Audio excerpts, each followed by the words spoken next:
Bonsoir, chers tous. Vous êtes sur Balafon Télévision. Merci pour votre fidélité. À Yaoundé, l'Assemblée nationale ouvre sa session ordinaire dans un climat alourdi par des scandales et des crises persistantes, tandis que les avocats et la société civile dénoncent la recrudescence des violences sexuelles sur mineurs et réclament des sanctions exemplaires. Des milliards de francs CFA s'évaporent dans des détournements et allocations fictives. Plus grave encore, près de 2000 milliards issus de l'exploitation aurifère illégale sont pointés du doigt, impliquant près de 200 entreprises opérant dans l'Est et dans la Damawa. À ces dérives s'ajoute une crise anglophone qui s'enlise depuis des années sans initiative forte de la représentation nationale. Cette session s'ouvre donc sous le signe de l'attente et de l'interrogation.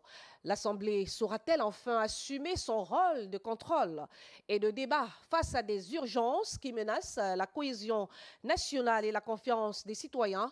Le nouveau bureau conduit par Théodore Datuo transformera-t-il l'institution en véritable acteur de gouvernance ou restera-t-elle prisonnière d'une logique de continuité réduite à une simple chambre d'enregistrement? Parlement, nouveau président pour la continuité ou la rupture? C'est la question centrale de ce soir. Le journal.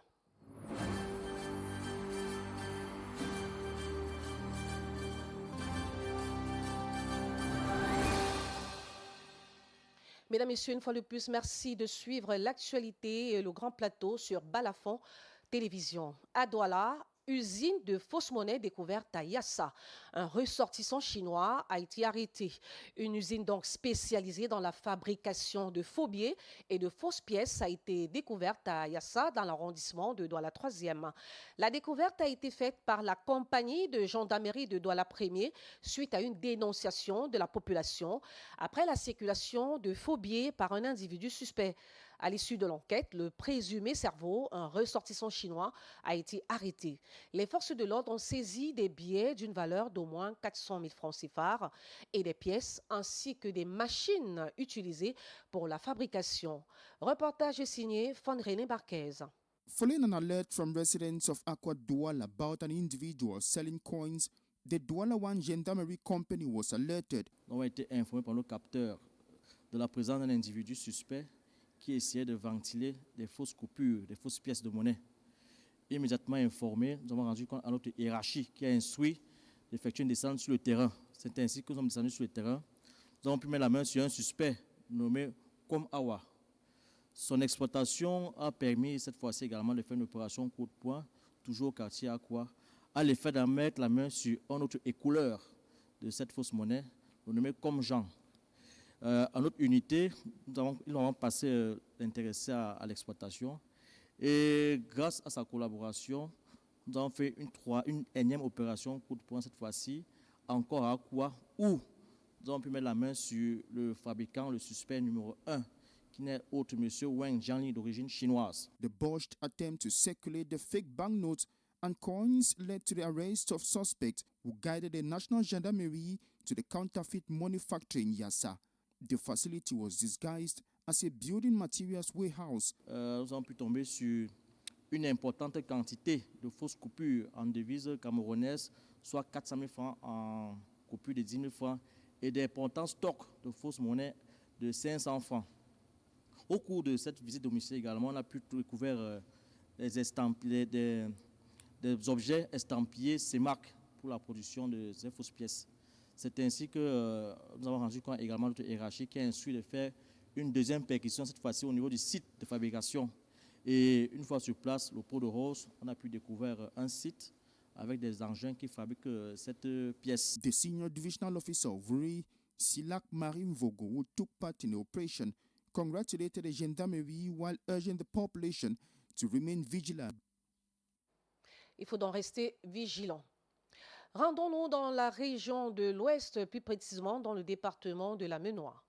Le professeur Christian Folefac acquitté après 2 ans de détention.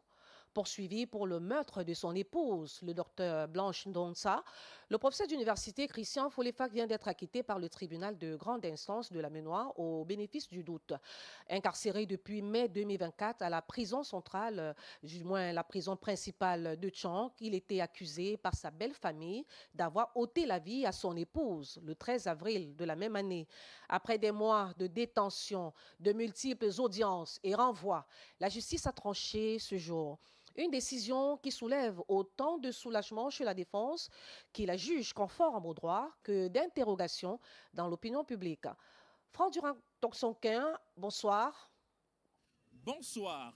C'est une affaire qui a longtemps défrayé la chronique ici, dans la cité des Cops, la ville de Tchang. Le professeur Christian Folefac, président national du Parti du Triangle National et ancien militant du Mouvement pour la Renaissance du Cameroun, vient d'être déclaré non coupable par le tribunal de grande instance de la Ménois. Il faut rappeler que l'homme politique et professeur d'université avait été incarcéré à la prison principale de Tchang, accusé de meurtre sur son épouse Blanche Ndonsa. Le tribunal de grande instance de la Ménois vient de déclarer non coupable le professeur Christian Folefac. L'enseignant d'université était accusé de meurtre sur son épouse, le docteur Blanche Ndonsa, elle aussi enseignante d'université, décédée le 13 avril 2024. Pour la défense du mis en cause, la procédure a été longue et éprouvante. Pas d'autre choix que de rendre un verdict dans ce sens, parce que le dossier ne parlait pas. Les éléments de culpabilité étaient absents dans cette procédure. Voilà. Donc nous voulons comme ça saluer la bravoure des membres du tribunal, du collège qui ont rendu cette décision. L'accusé et homme politique a toujours clamé son innocence, soutenant qu'une chute accidentelle dans la douche avait été à l'origine du drame. Mais de leur côté, les expertises médico-légales et la partie civile évoquaient une mort d'origine criminelle. Après 2 ans de procédure, le tribunal met fin à un feuilleton judiciaire qui a secoué la ville de Tchang. Que nous avons défendu avec acharnement, et parce que nous croyons en lui, nous a toujours dit qu'il pensait, et nous avec, qu'elle est décédée de cette chute qu'elle a faite à la douche de leur chambre conjugale ce jour-là. Puisque, comme les éléments du dossier parlent d'eux-mêmes, notre client n'a jamais été présent à la maison avant l'appel par ses enfants de ce que leur maman était tombée à la douche et qu'il devrait accourir pour la secourir, ce qui a été fait. Le délibéré a réuni plusieurs personnes au tribunal de grande instance de la Ménois. Le professeur Christian Folefac pourra désormais organiser les obsèques de son épouse. Ses avocats appellent à la retenue et à la sérénité.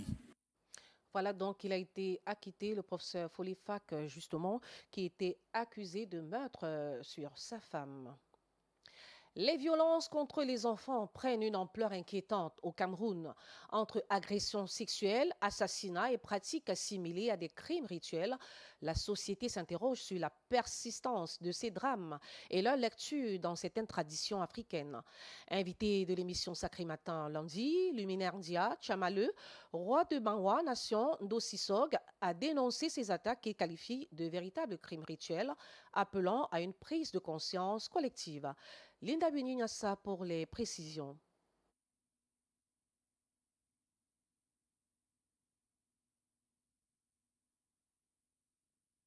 Détails dans la prochaine, du moins dans les prochaines éditions. Douala, les psychologues ciblent 5 quartiers pour prévenir les violences basées sur le genre liées aux inondations. À l'approche des pluies, des psychologues cliniciens mettent le cap sur 5 quartiers vulnérables aux inondations afin d'éviter une recrudescence des violences basées sur le genre. Sous l'égide de l'association de soutien psychologique aux personnes vulnérables, les habitants de Makepe, Ndokpasi, Bepanda et Mbangapongo seront sensibilisés aux mesures de sécurité et aux mécanismes d'adaptation.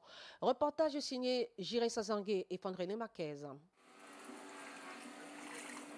As the rainy season draws closer, clinical psychologists like Nopal Joel are brainstorming measures to aid flood and gender-based violence victims. Under the Psychological Support Association for Vulnerable People, 5 neighborhoods in Douala have been earmarked to sensitize these vulnerable persons on how to avert gender-based violence during this period. L'éducation sur l'approche de la saison des pluies.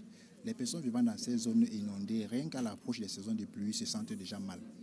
Et maintenant, pendant les saisons de pluie, la perte des moyens de subsistance, les déplacements forcés parce que la maison est inondée, rend ces personnes-là vulnérables. Et cela aussi implique une exposition au danger. Et ces personnes, généralement, peuvent être victimes de plusieurs formes de violences, parmi lesquelles les violences sexuelles, l'exploitation sexuelle, les violences physiques. Dans le sens où, pendant les inondations, notre maison a été remplie d'eau, nous ne pouvons plus y rester. Il faudrait que nous nous déplacions pour aller dans un abri précaire. Pendant que nous sommes en train de nous déplacer, nous sommes hors de notre environnement familial, nous allons rester peut-être exposés à la rue.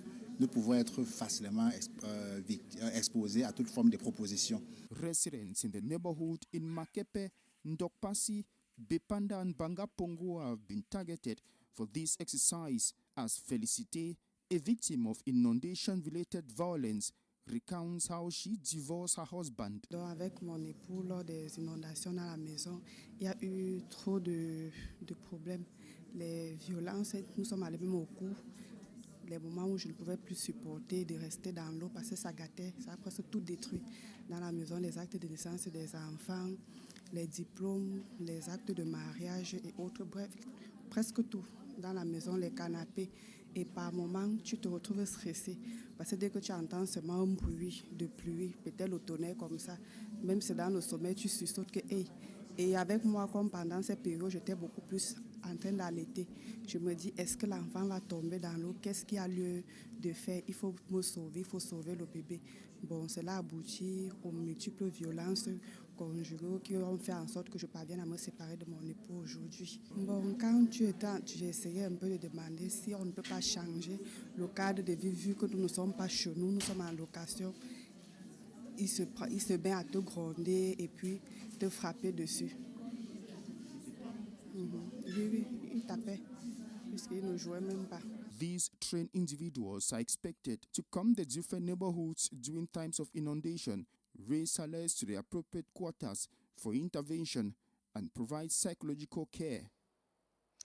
Voilà, je vous le disais tout à l'heure, les violences contre les enfants prennent une ampleur inquiétante au Cameroun. Entre agressions sexuelles, assassinats et pratiques assimilées à des crimes rituels, la société s'interroge sur la persistance de ces drames et dans leur lecture dans certaines traditions africaines. Invité de l'émission Sacré Matin lundi, Luminaire Dia Tchamaleu, roi de Bangwa Nation, Ndok Sissok a dénoncé ces actes qu'il qualifie de véritables crimes rituels, appelant à une prise de conscience collective. Cette fois, c'est la bonne. Linda Munignassa. Violés, mutilés, parfois arrachés à la vie, plusieurs enfants ont été victimes ces derniers mois d'actes d'une extrême violence, plongeant famille et communauté dans la douleur et l'incompréhension. Pour le luminaire Tchamaleu, roi de Bangwa Nation Ndok Sissok, dans le département du Onkam, ces drames sont, dans certains cas, la conséquence d'actions menées par la mère durant la grossesse. Quand une femme enceinte publie son ventre nu dans les réseaux sociaux, elle voit des likes, elle a des commentaires. Mais il choqué ne remarque pas. Elle voit en bas, elle voit 15 000 téléchargements. Ceux qui téléchargent une vidéo vont les utiliser. Maintenant, cette utilisation se fera donc dans quel contexte? Il y aura les voleurs d'énergie, il y aura des ritualistes, il y a des gourous. 90% des femmes conçoivent et n'accouchent pas les enfants qu'elles ont conçus. Il y a des gens même qui se masturbent, excusez-moi du mot, avec des photos de femmes enceintes. Vous voyez? Avec des photos des femmes enceintes. C'est pas possible. Et quand votre image a été utilisée à but de par quelqu'un qui se masturbe, c'est un vol d'énergie à votre égard. Toute chose qui ne justifie en aucune façon la mort violente d'un enfant qui, selon le traditionnaliste, constitue une rupture de l'ordre naturel, social et spirituel. Quand vous faites ça à un enfant, devant l'initié, je saigne jusqu'à dans mon âme parce que je sais ce qu'on vient de faire. Parce qu'on ne le fait d'ailleurs pas n'importe quel enfant. Il y a une sélection. Il sélectionne le type d'enfant auquel il faut faire. C'est des enfants qui ont un grand avenir avec une étoile puissante. Pour le luminaire Ndia Tchamaleu, ces crimes, parfois assimilés à des rituels, appellent des sanctions à la hauteur de leur gravité, conformément aux valeurs et aux usages ancestraux. Un enfant qui s'est fait violer, et quand on retrouve le coupable, on en fait même à mort. Le problème n'est pas résolu. Il faut que l'énergie de l'enfant soit restituée. Mettez-le en celui, mais laissez-nous, on va venir, on va déposer. On va lui mettre la main, il va déposer, on va dire le mot qu'il va prononcer, l'énergie va retourner à l'enfant. Laissez-nous faire ça aussi au Cameroun, c'est tout ce qu'on demande. Face à la recrudescence de ces violences, le chef traditionnel appelle à une mobilisation collective afin de mieux protéger la vie et restaurer les valeurs de respect. En plus, avec l'arrivée des grandes vacances, l'heure est à la vigilance sur nos enfants. Quartier Lorpom, la route du lycée, un calvaire quotidien. Du carrefour Gabon-Bar à l'hôpital catholique Notre-Dame de l'Amour, la route qui traverse une partie du quartier Lorpom 2 ne reflète plus l'image de cette zone résidentielle en pleine expansion. Entre nids de poules, affaissement et érosion avancée, les usagers dénoncent un axe devenu source de nombreuses difficultés. Théodore Toy était ce jour. Voici son reportage. Il y a une trentaine d'années, cette route accompagnait les débuts de l'urbanisation du quartier Lokpom dans le 5e arrondissement de Douala. Aujourd'hui, elle présente un visage bien différent. Chaussées décapées, nids de poules, fissures et affaissements se succèdent jusqu'à l'hôpital catholique Notre-Dame de l'Amour. Une situation qui exaspère les riverains. Quand nous sommes venus habiter à Lokpom, c'était une très belle cité parce que toutes les routes étaient bonnes, toutes les routes étaient bitumées. Donc on circulait à l'aise. Mais il n'y a eu aucune maintenance, aucun entretien. Et ça remonte aux premières années, au début des années 90. Face à la dégradation de la voie, certains habitants tentent eux-mêmes d'effectuer des travaux d'entretien de fortune. Je travaille trop sur cette route-là parce que la fondatrice du groupe scolaire bilingue Les Aiglons, il y a souvent, elle porte... On verse le sable là-bas, la terre, tout. Je vois, il n'y a personne pour étaler. Mais je me peine chaque fois, j'appelle les amis, on étale ça. Les automobilistes dénoncent également les difficultés de circulation et les risques permanents d'accidents. Toutes les voitures se cassent ici. Et pire, ceux qui n'ont pas de véhicule sont également pénalisés parce que même les motos hésitent à venir ici. Sans parler des taxis. Les taxis ne viennent plus ici. Cette route dessert pourtant plusieurs établissements scolaires, dont le lycée de Lokpom, ainsi que l'hôpital catholique Notre-Dame de l'Amour. Nous vivons ici un calvaire. L'état de la route est tellement piteux. Si nous avons même quelques parents ici, ce n'est pas le travail. Ce n'est pas le travail que nous abattons ici. Vous-même, vous voyez comment le résultat est, on ne peut plus honorifique. Pour les usagers, l'état de cette voie n'est plus compatible avec le standing résidentiel du quartier et les besoins croissants de ses populations. On ne peut que souhaiter beaucoup de courage aux résidents.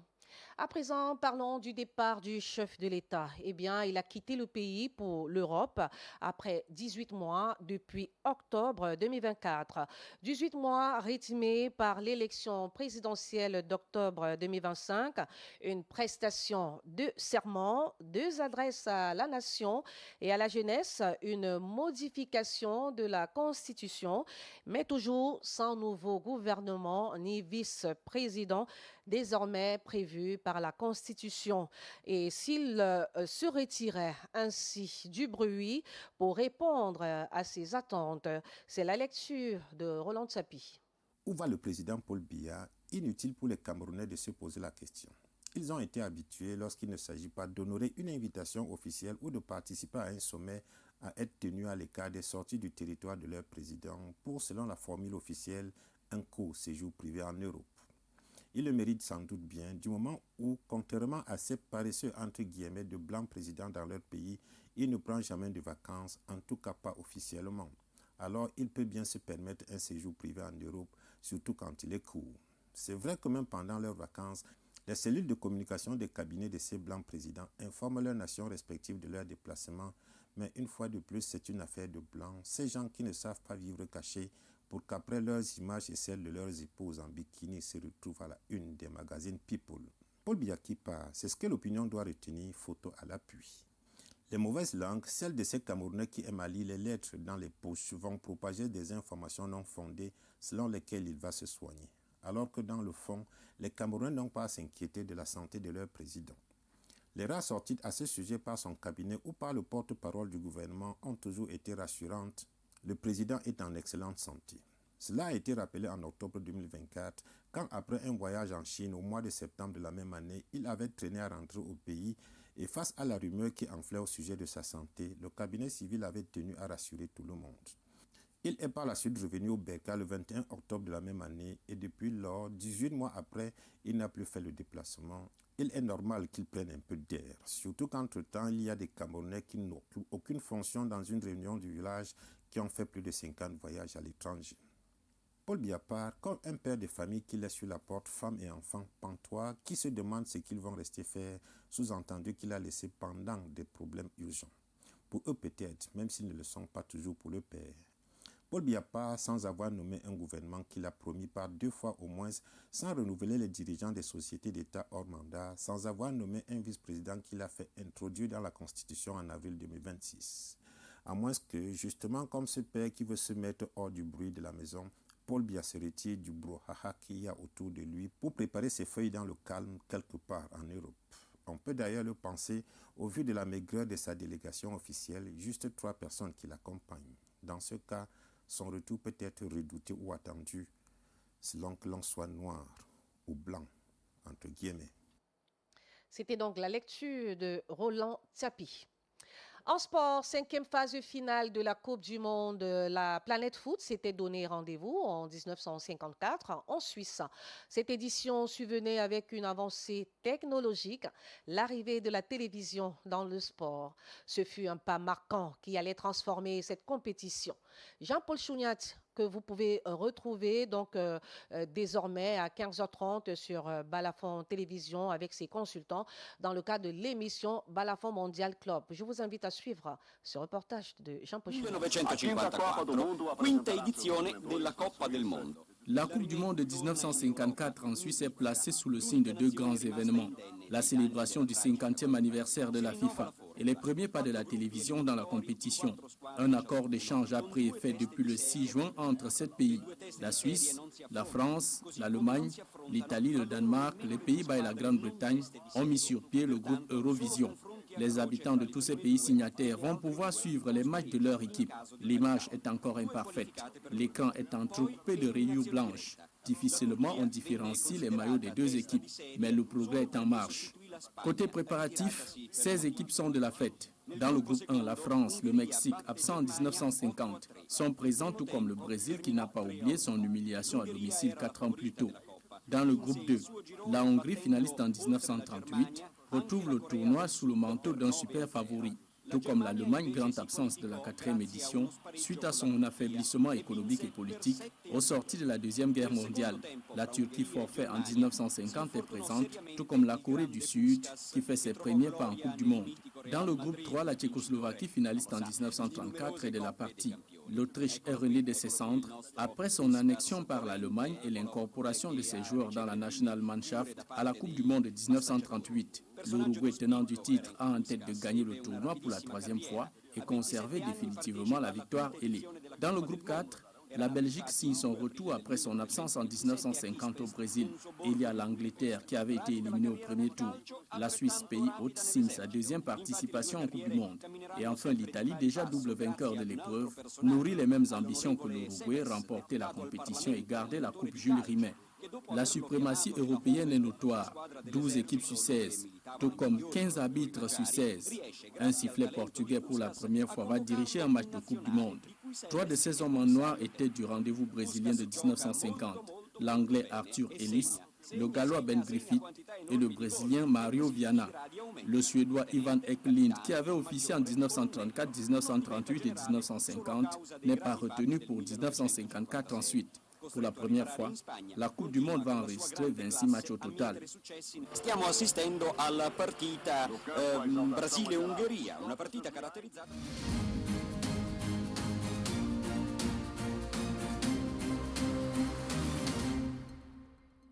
Voilà, chers téléspectateurs, nous voici à la 2e partie donc, du Grand Plateau. Et aujourd'hui, nous recevons le directeur des rédactions et des contenus de Balafon Télévision, Roland Tsapi, dans le cadre de notre sujet qui porte sur l'ouverture de la 2e session ordinaire de l'Assemblée nationale. Mais avant, à l'Assemblée nationale, la 2e session ordinaire de l'année législative 2026, justement, s'est ouverte sous le sceau des attentes populaires pour sa toute première. en qualité de président de la Chambre basse. L'honorable Théodore Datuo a choisi de frapper fort. Mines et fonciers, deux plaies ouvertes qui touchent directement les communautés et nourrissent les tensions sociales.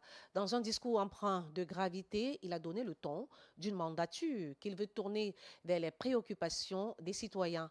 Une parole saluée par l'ensemble des députés, mais qui reste désormais attendue dans les actes. Sébastien Oyebe nous en dit plus. Après la minute de silence observée en hommage aux figures parlementaires disparues, dont Marcel Nyat Difendi, Kavaye Dibril et le député Théodore Alexandre Mbé Assé, l'Assemblée nationale est rapidement entrée dans le vif du sujet. Pour sa première session ordinaire à la tête de l'institution, Théodore Datuo a choisi de mettre l'accent sur deux préoccupations majeures, l'exploitation minière et la question foncière. Sur le premier point, le président de l'Assemblée nationale s'est fait le porte-voix des populations vivant dans les zones minières, qui peinent souvent à percevoir les retombées des richesses extraites de leur sous-sol.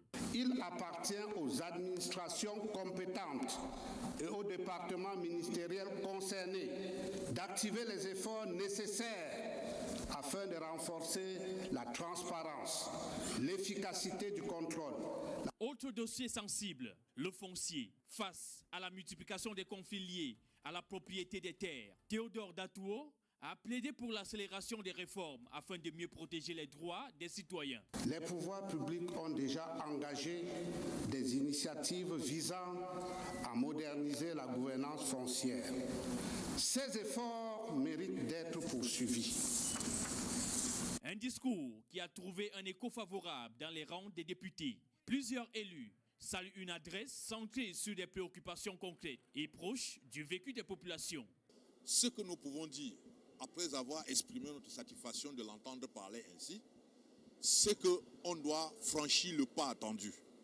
J'ai été agréablement surpris et il faut le dire, pour le souligner, cela démontre à merveille la puissance du changement.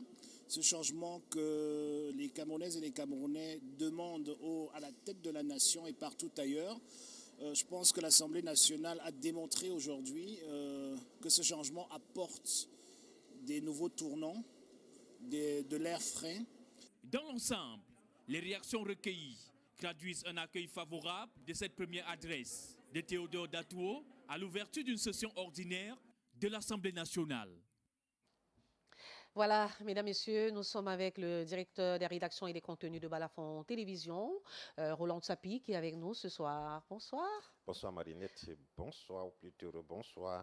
Ou plutôt, je suis très très content de retrouver les téléspectateurs de Balafon Télévision que je n'ai pas eu depuis près de 2 à 3 mois déjà. Voilà, nous sommes contents aussi de vous avoir sur le plateau. C'est un plaisir partagé. Ouais. D'accord. Alors, vous l'avez suivi tout à l'heure dans cet élément que nous a proposé Sébastien Oyebe, le discours du président de l'Assemblée nationale, Théodore Datuo, qui a été axé sur 2 grands enjeux, c'est-à-dire le domaine des mines et du foncier. Alors, il y a quand même 2 secteurs qui cumulent des scandales de détournement massif. Des scandales, oui. Disons tout simplement que de plus en plus, ou bien petit à petit, on commence à s'intéresser justement à ces domaines-là qui, jusqu'ici, sont restés un peu dans le noir. Le secteur du minier, vous savez, les scandales du minier dans ce pays sont relevés depuis longtemps, même pas dans le cadre de l'exploitation même et de l'argent que ça peut engranger, mais surtout sur l'impact social que cette exploitation artisanale ou bien de manière désordonnée a eu à avoir sur des populations. Parce que quand on regarde de très près, c'est de l'esclavage qui est fait pour ce qui est de l'exploitation artisanale ou bien industrielle, ou bien, de toute façon par des entreprises qui jusqu'ici avaient... je ne dirais pas l'autorisation, parce qu'en même temps, le ministre vient de déclarer près de 250 par là entreprises minières illégales, clandestines. Et vous comprenez très bien que quand on travaille dans la clandestinité, on emploie également dans la clandestinité, enfin, l'un entraînant l'autre. Pendant longtemps, pendant des années, les populations de ces régions où il y a des mines, des sites de mines, ont souffert de l'exploitation de ces entreprises-là. l'école n'était plus considérée comme quelque chose de nécessaire pour eux parce qu'on voit très bien qu'au lieu d'aller à l'école, perdre du temps, entre guillemets, pour ces enfants, il était mieux d'aller dans on appelle ça quoi, justement, dans les mines, dans les grottes pour creuser à longueur de journée, dans l'espoir d'avoir un minimum qu'on vendrait le soir pour rentrer à la maison. Et c'est ça qui permettait même de ravitailler la maison en quelques denrées que ce soit. L'impact social, jusqu'ici, a été dénoncé, mais rien n'est fait jusque-là. Aujourd'hui, on parle également de l'impact économique. Mais disons, peut-être qu'on va reparler, mais il faut dire déjà que le secteur minier a été jusqu'ici l'une des plaies du Cameroun. Et toujours à cause de ces désordres, on a eu à être, je vais dire quoi, on a eu à être exclu ou bien suspendu de l'initiative de la transparence minière à cause de justement l'opacité qui est courante dans ce domaine. Opacité qui fait qu'on perd de l'argent, opacité qui fait que des enfants travaillent dans la clandestinité avec tous les inconvénients sur la santé. Sans protection. Du tout.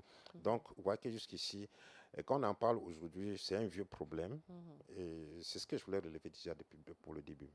C'est un vieux problème et il faut dire que le directeur général justement des mines, Serge Hervé Boyogeno, le directeur général de la Société nationale des mines, a relevé que près de 2000 milliards de francs CFA étaient perdus en termes d'or et cet or était vendu de manière illégale, de manière illicite par des entreprises qui étaient installées de manière aussi illégale. Mais que doit-on s'attendre concrètement? Qu'est-ce qu'il faut que l'Assemblée nationale fasse? Parce que jusqu'ici, on a parlé de recensement des entreprises illégales qui exploitaient de manière illégale et je pense que le gouvernement les a sommés de se conformer, mais on n'a pas parlé des sanctions qui, je pense, peut être très important pour la suite de l'avenir en ce qui concerne le secteur aurifère. Disons qu'en s'en tenant au premier discours du président de l'Assemblée nationale, qui est, je dirais, l'un de ses discours, pour ne pas dire son discours d'implantation, parce que depuis qu'il a été élu lors de la dernière session, on peut dire que c'est vraiment maintenant qu'il prend les choses en main. Le temps qui est passé peut-être lui a permis peut-être de faire un petit nettoyage dans le bureau de l'Assemblée nationale, d'essayer de remettre un certain nombre de choses en ordre par rapport au fonctionnement du bureau surtout. Et maintenant qu'il a, je crois, balayer la maison, il veut s'asseoir et travailler. Si on s'en tient à son premier discours, c'est qu'il est en train de, je dirais, prendre le parti des populations en s'attaquant aux problèmes qui sont les leurs. Mais je n'ai pas la naïveté de m'arrêter à ça, parce que on a toujours, il faut toujours le rappeler, on a affaire à des hommes politiques pour ce qui est des députés. On nous a habitués à comprendre qu'en politique, les promesses n'engagent que ceux qui y croient. Et quand on entre parfois, quand on occupe la fonction pour la première fois, on a tendance à être le plus enthousiaste possible, faire des promesses, dire que non, ça va bouger. Parler de rigueur et moralisation. Et tout ça. Donc là maintenant, il vient de prendre les choses en main, il fait un discours qui touche les populations, qui touche une bonne couche de la société qui souffre à cause de l'exploitation minière. Comme je disais, je n'ai pas envie de m'arrêter d'abord à ça, mais je prends acte de ce qu'il touche ce problème. Par la suite, comme on dit souvent, on jugera le maçon au pied du mur. Pour l'instant, on peut se féliciter déjà qu'il évoque ces problèmes, parce que c'est préoccupant quand même. Et même si par la suite, rien n'arrive, le fait même qu'il l'évoque, ça rassure un peu. Vous savez que la plupart du temps, c'est que les populations souffrent parce qu'ils ont l'impression que on n'est même pas au courant de leurs problèmes. Personne n'en parle. Personne ne fait comme si c'était une préoccupation. Et le simple fait qu'on ait l'impression aujourd'hui que l'Assemblée nationale est en train de se préoccuper, on peut se dire que peut-être les choses vont bouger. Maintenant, qu'est-ce que l'Assemblée nationale devrait faire par rapport à ce montant de près de 2000 milliards de francs CFA d'argent perdu? Il faut déjà dire qu'il est question de faire un diagnostic complet. Parce que quand le ministre parlait de 2000 milliards, il faut toujours multiplier ça au moins par 2 ou 3. Les chiffres officiels, il ne faut jamais se fier comme étant... Mais on est obligé de travailler pour l'instant avec ces chiffres parce que c'est ce qu'ils ont avancé. Mais vous savez très bien que si on part voir dans le fond, c'est bien plus que ça parce que si pendant longtemps, près de 250 entreprises minières clandestines ont travaillé, vous imaginez ce qui peut être sorti par là. Et donc, ce qu'on attendait de l'Assemblée nationale, c'est qu'effectivement, on ne s'arrête pas au discours. Et que l'Assemblée nationale comprenne qu'elle est faite de députés dont l'une des missions, c'est de protéger les intérêts des populations. De s'assurer que cet or qui est exploité, non seulement est canalisé vers les voies officielles et surveillé, mais ensuite que les retombées, effectivement, profitent d'abord aux populations riveraines. Parce qu'on ne peut pas comprendre comment on exploite l'or dans une zone et on laisse derrière des puits dans lesquels les enfants, après, tombent et meurent comme si de rien n'était. Alors qu'en principe, quand on est sorti d'une mine d'or, on devrait toujours s'assurer que l'environnement est remis à l'état initial. Quand on voit les images, ça fait peur. Il est question que l'Assemblée nationale commence effectivement à prendre des mesures pour interpeller. C'est-à-dire qu'au moins, ils doivent saisir le ministre qui s'occupe de ça pour interpeller ces entreprises, pour réparer d'abord les dommages qu'ils ont causés à l'environnement là-bas. Ensuite, on s'attend à ce que l'Assemblée nationale fasse l'une des choses qui rentrent dans leur mission régalienne, c'est-à-dire contrôler l'action gouvernementale. Et quand quelque chose ne va pas, ils ont la possibilité, d'après les textes, de créer ce qu'on appelle les commissions d'enquête parlementaires, qui devraient enquêter minutieusement sur ce que cet argent est devenu, par quel canal il est sorti, quelles étaient les personnes impliquées, faire un travail qui va au-delà de ce que le gouvernement fait. Vous savez, comme je disais tantôt, les effets d'annonce. On nous dit, OK, il y a 2000 milliards de francs CFA qui ont été perdus par l'exploitation illégale d'or. Ce n'est pas tout. Les populations ont le droit de savoir qui a fait partie ces 2000 milliards. Quelles sont les personnes qui étaient impliquées dans ce trafic d'or? Quelles sont les conséquences qu'ont endurées les populations locales? Quels sont les impacts négatifs sur l'économie globalement? Et qu'est-ce qu'on est en train de faire à cela? Parce qu'on nous aurait même dit qu'on a interpellé 2-3 personnes. Jusque-là, ça ne suffit pas. Qu'est-ce qu'on fait d'eux? Est-ce qu'ils sont traduits en justice? Est-ce qu'effectivement, la justice fait son travail pour s'assurer que ceux qui sont reconnus coupables dans des actes pareils payent non seulement leurs actes socialement en allant en prison, mais payent les dommages et intérêts? Parce qu'on ne peut pas imaginer que tout cet argent c'est déjà volatilisé. Il est sûrement gardé quelque part ou bien converti en immeubles, en je ne sais pas, autres biens, meubles et tout ça. Il faudrait qu'on aille jusqu'au bout pour pouvoir récupérer cet argent. Peut-être ça pourrait servir à reprofiler l'une de ces routes qu'on nous montrait tout à l'heure à la télé qui desservent les écoles, les hôpitaux et tout, mais qui ne peuvent pas être entretenus. Et ça, si le gouvernement est un peu laxiste par rapport à ça, l'Assemblée nationale a le devoir de mettre le pied dessus pour qu'on aille un peu plus loin pour savoir. Enfin, il est question qu'on s'arrête, qu'on ne s'arrête plus aux dénonciations, mais qu'on passe aux actes. Il est question qu'on ne s'arrête plus aux dénonciations. Et justement, on a parlé du secteur aurifère. Il y a également le secteur foncier qu'il a évoqué. Et il faut rappeler que c'est un secteur quand même qui est gangréné par la corruption au regard des rapports annuels de la Commission anticorruption, la CONAC. Il faut dire que c'est un secteur qui enregistre un grand nombre de dénonciations, de plaintes, de détournements liés aux indemnisations lors des grands projets pilotés par l'État. Donc, quels sont en principe les sujets qui devraient certainement être à l'ordre du jour en ce qui concerne le domaine foncier pour cette deuxième session ordinaire à l'Assemblée nationale? L'une des récriminations des opérateurs économiques et autres concernant le foncier jusqu'ici a été l'accès au foncier même déjà. C'est extrêmement compliqué l'accès au foncier. Il y a beaucoup de lois qui régissent l'accès au foncier au Cameroun, mais celle qui est la plus connue, c'est la loi de 1974 qui disait que tous les espaces qui n'étaient pas exploités ou plutôt mise en valeur, comme on dit dans le domaine, avant 1974, devait rentrer dans le domaine de l'État. Ça suppose quoi, en principe, que depuis 1974, on ne devrait plus avoir ce qu'on appelle des immatriculations directes au nom des individus. Ces parcelles appartenant à l'État qui est le seul habilité à les céder à des entreprises, à des individus, par ce qu'on appelle des concessions. Mais vous allez vous rendre compte que dans nos services des cadastres tous les jours, il y a des titres fonciers qui sont délivrés. Et non seulement délivrés, mais les mêmes espaces sont attribués à plusieurs personnes avec des titres fonciers différents. La conséquence, c'est que vous allez vous rendre compte que le ministère du Domaine, à un moment donné, le matin, il annule un titre foncier, le soir, il réhabilite, le lendemain, il annule encore, et le soir, finalement, on essaie tout simplement parce que les spéculateurs sont rentrés dans le foncier profitant du flou artistique qui existe dans les textes. Trop de corruption.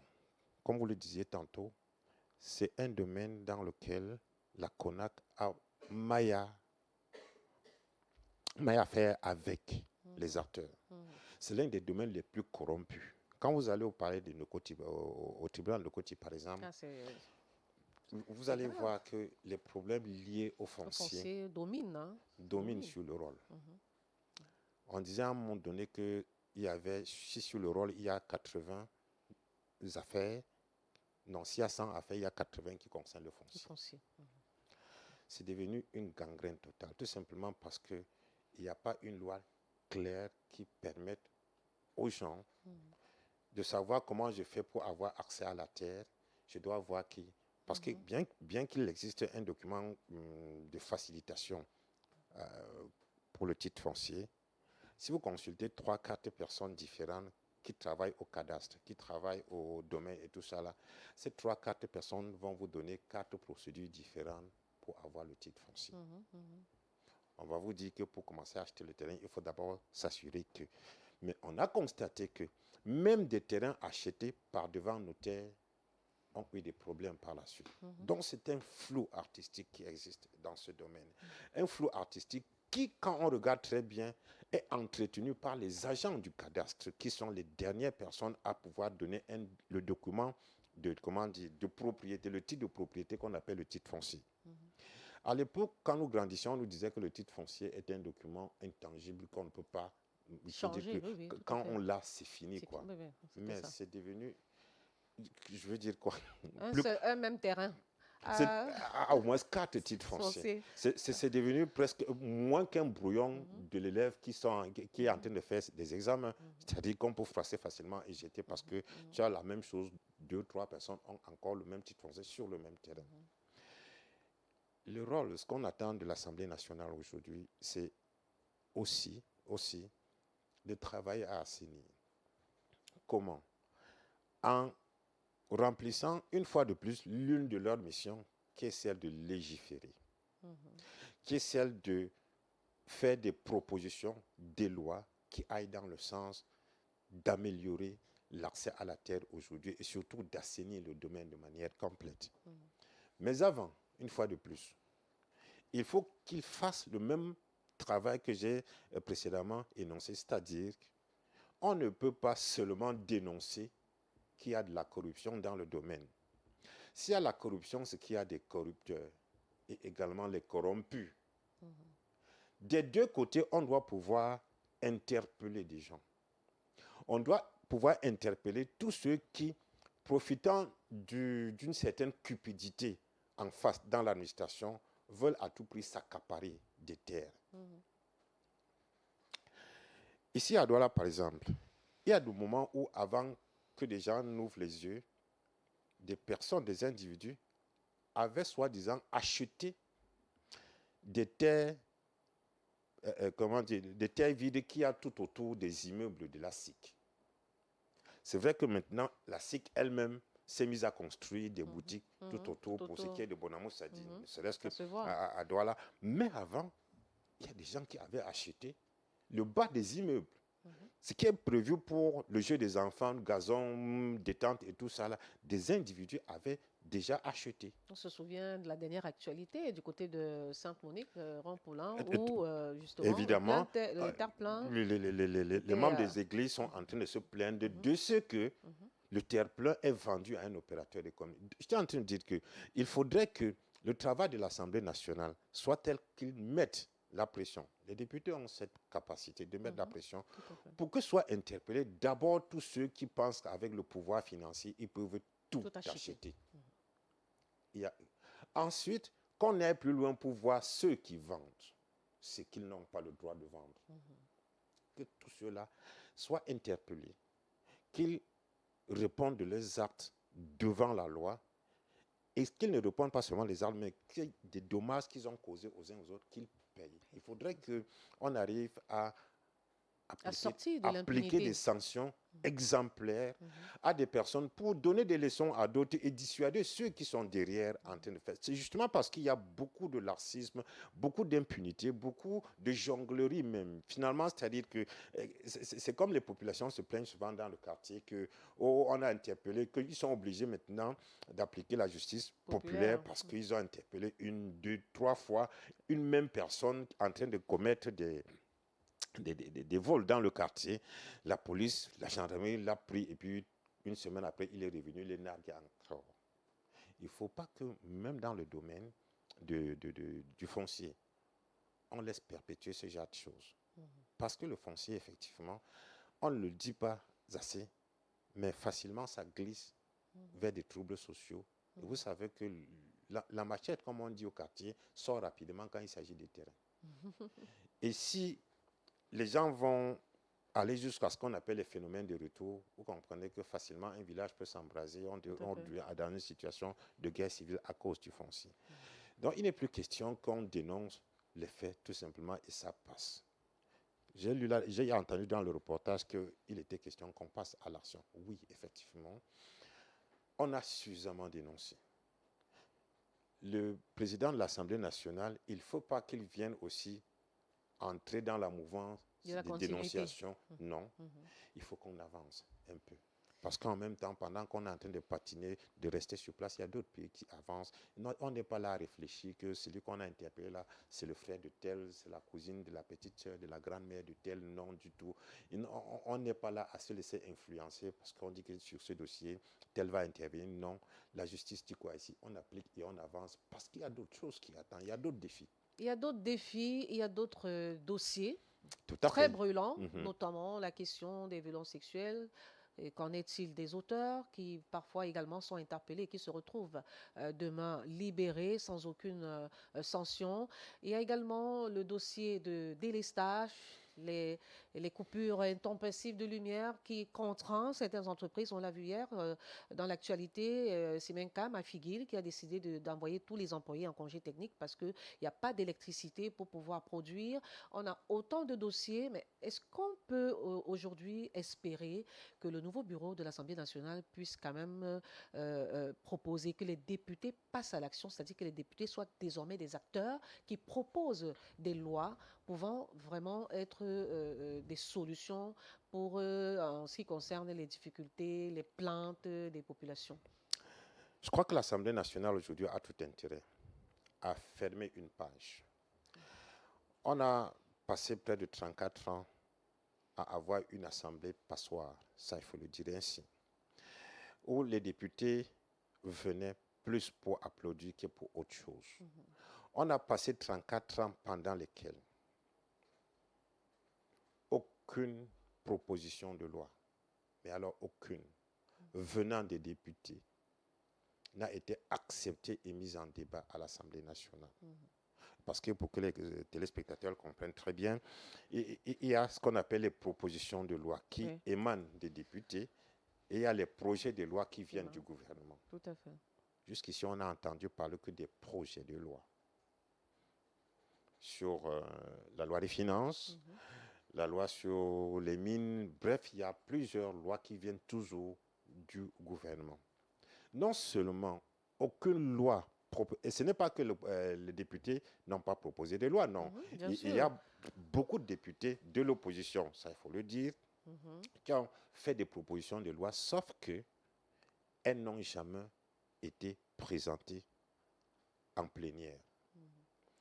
Alors que la loi dit même qu'une fois qu'une proposition de loi est déposée devant la commission des lois constitutionnelles et tout, si elle n'est pas acceptée pour une première fois, une deuxième fois, une troisième fois, la troisième fois, elle doit automatiquement passer et se retrouver en plénière pour qu'on débatte dessus. Mais on s'est toujours assis sous le magistère de, je ne voudrais pas faire allusion à son nom, paix à son âme, de l'ancien président de l'Assemblée nationale. Donc, non seulement aucune loi proposée par le député ne passait, mais pire, toutes les lois apportées, les projets de loi apportés par le gouvernement passaient comme une lettre à la poste. Toutes, aucune. Pire, les lois des finances, qui sont d'importants documents qui vont fixer le cadre financier et budgétaire des exercices suivants. La loi dit que ce document doit arriver entre les mains des députés 15 jours avant l'ouverture de la session parlementaire consacrée à l'examen du budget, qui est généralement celle de novembre, 15 jours avant. Mais ces dernières années, en novembre 2025 et en novembre 2024, cette loi est arrivée entre les mains des députés à une semaine de la clôture de la session. Et cette loi, les députés sont supposés, en réalité, l'examiner, point par point. Regarder si les nouvelles taxes qu'on est en train de vouloir créer et imposer aux populations sont supportables en fonction du niveau de vie, en fonction des salaires et autres. Mais ils n'ont plus ce temps, malheureusement, parce qu'on attend la dernière minute pour venir leur donner ça. Et il leur restait quoi? Seulement à applaudir. Et surtout, et ça, je profite pour interpeller les députés du RDPC dans l'ensemble, parce que c'est eux qui, en réalité, font la pluie et le beau temps, parce qu'ils sont majoritaires. Si on a autant de problèmes aujourd'hui, tout à l'heure, vous faisiez allusion à autant de crises, de malaises qui sont dans la société. Si on en a autant aujourd'hui, ça traduit un certain état de santé de l'État qui n'est pas bon du tout.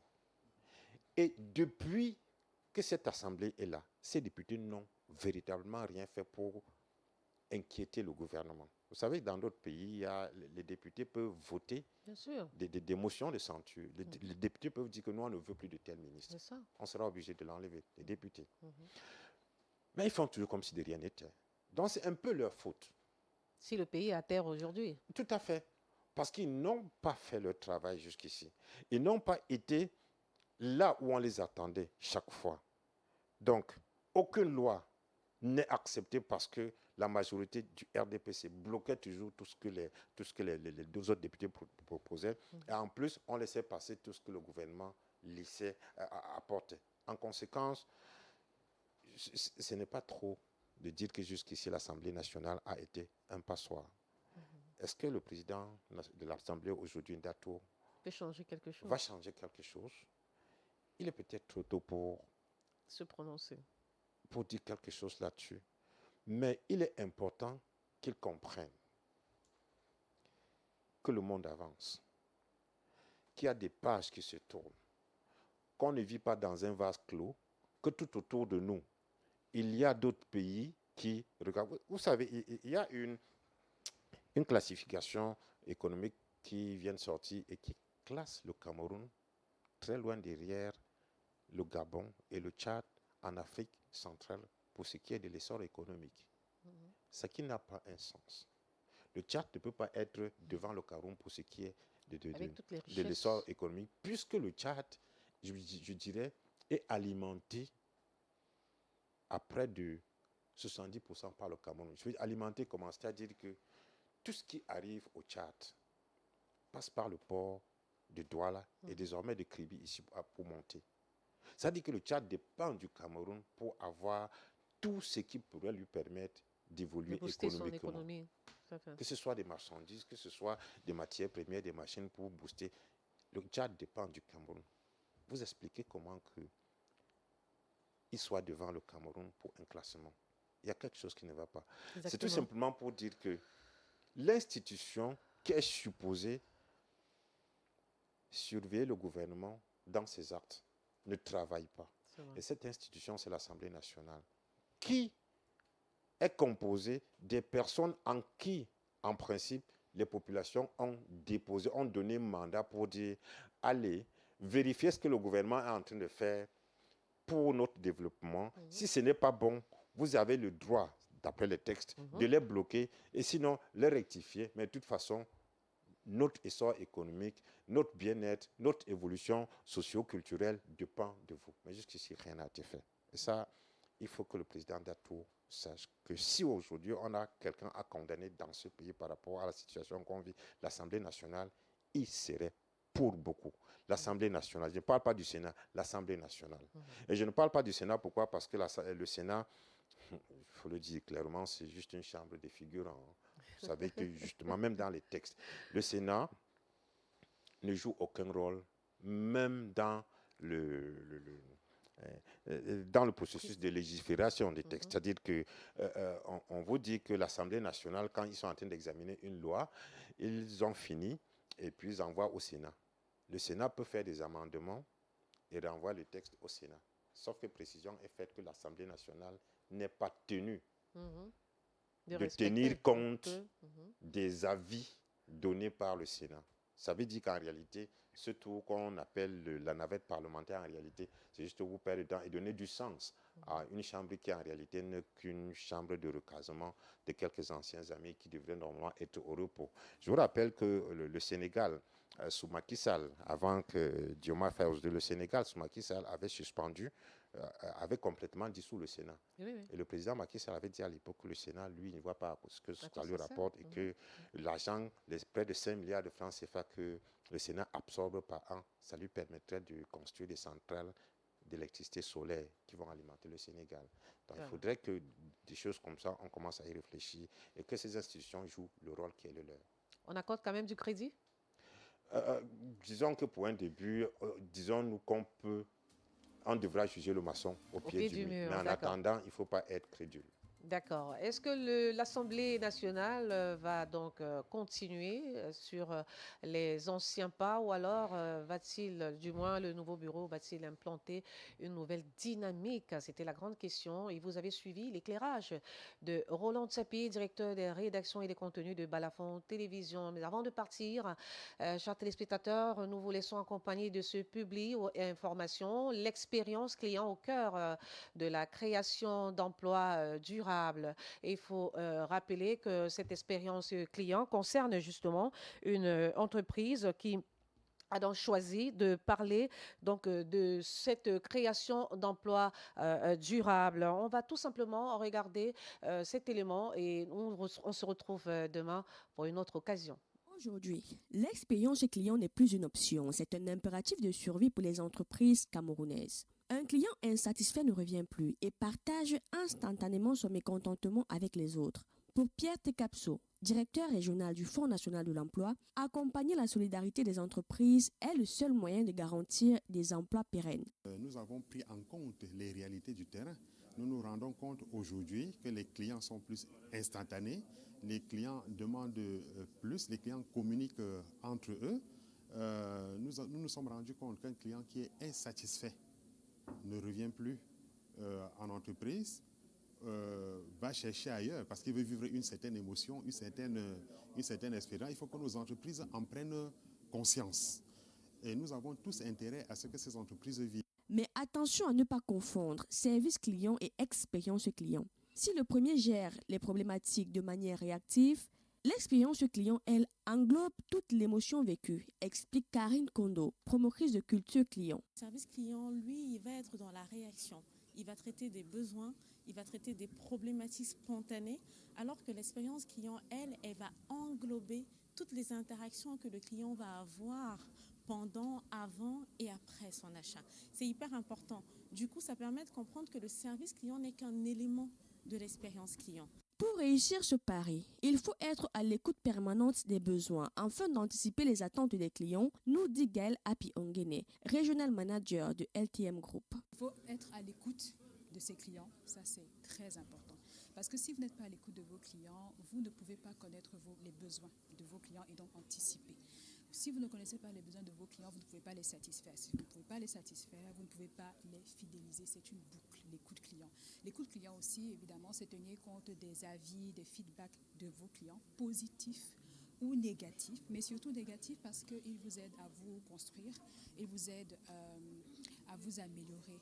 Mais une bonne expérience client passe également par une bonne expérience collaborateur. Aligner l'expérience client à l'expérience collaborateur. Si l'expérience collaborateur n'est pas bonne, ça a forcément un impact sur l'expérience client. C'est-à-dire que les collaborateurs doivent être motivés, ils doivent être engagés, ils doivent être valorisés, récompensés quand il le faut. Les conditions de travail doivent être réunies pour qu'ils fournissent le bon rendement, pour qu'ils fournissent le bon travail justement. Afin de pouvoir servir les clients. À l'heure de la forte compétitivité des marchés, le message du FNE et des experts est clair. Prendre soin de son entreprise, c'est d'abord prendre soin de ses clients.